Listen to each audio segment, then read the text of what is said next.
You're about to leave reality and enter the world of fantasy sports.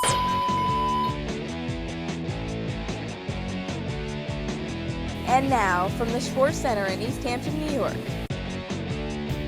Sports!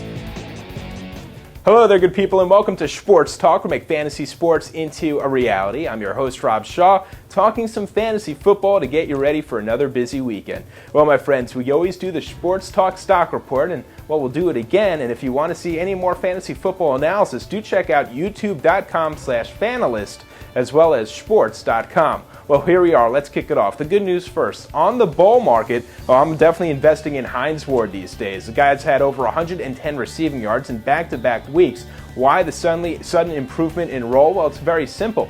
Big Ben's got an aching shoulder. He's not going deep to Nate Washington nor Santonio Holmes. He's going with the safer options that are about midway through, and that happens to be Hines Ward and perhaps some of the tight ends. Hines Ward's going to enjoy that role for the remainder of the season as this team's playing a little bit conservative compared to last season when it was like go deep every time to Santonio Holmes. All right, next up on the Bear Report, some bad news headed for Tim Hightower.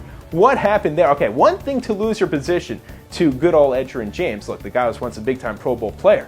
But J.J. Arrington, are you kidding me? Why did that happen? Well, look at the numbers. They've been pretty disappointing. 27 carries for 57 yards over the last 2 weeks in an opportunity to start for Hightower. In addition to that, you have to remember that this is a team that likes to throw the ball deep. Why would you not? You got Kurt Warner getting 300 plus every week, throwing to great options like Steve Breston helping out Larry Fitzgerald and, of course, Anquan Bolden. So Tim Hightower's value going down. I want to consider investing in a Derek Ward of the New York Giants or even Kevin Smith looking all right these days for Detroit. And keep in mind Steven Jackson not playing, which means Antonio Pittman might be a decent option, but he does go against the Bears this weekend.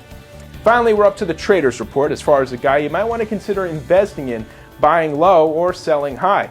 Justin Gage, what a performance he just had for the Tennessee Titans. It was their passing game that surprisingly beat the Jacksonville Jaguars. Gage had 4 receptions for over 140 yards. Now, this is the best playmaker in the receiving corps for this team. The problem is 4 receptions is typically not enough to make much of a consistent impact week to week. Also, injuries have certainly hurt Gage's numbers this season.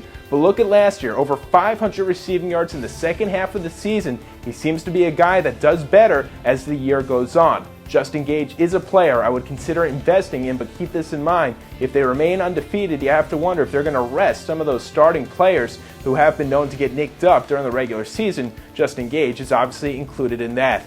Well, my friends, that's your Sports Talk Stock Report. If you have any questions, do email us, rob@sports.com. In addition, check us out at youtube.com/fanalist.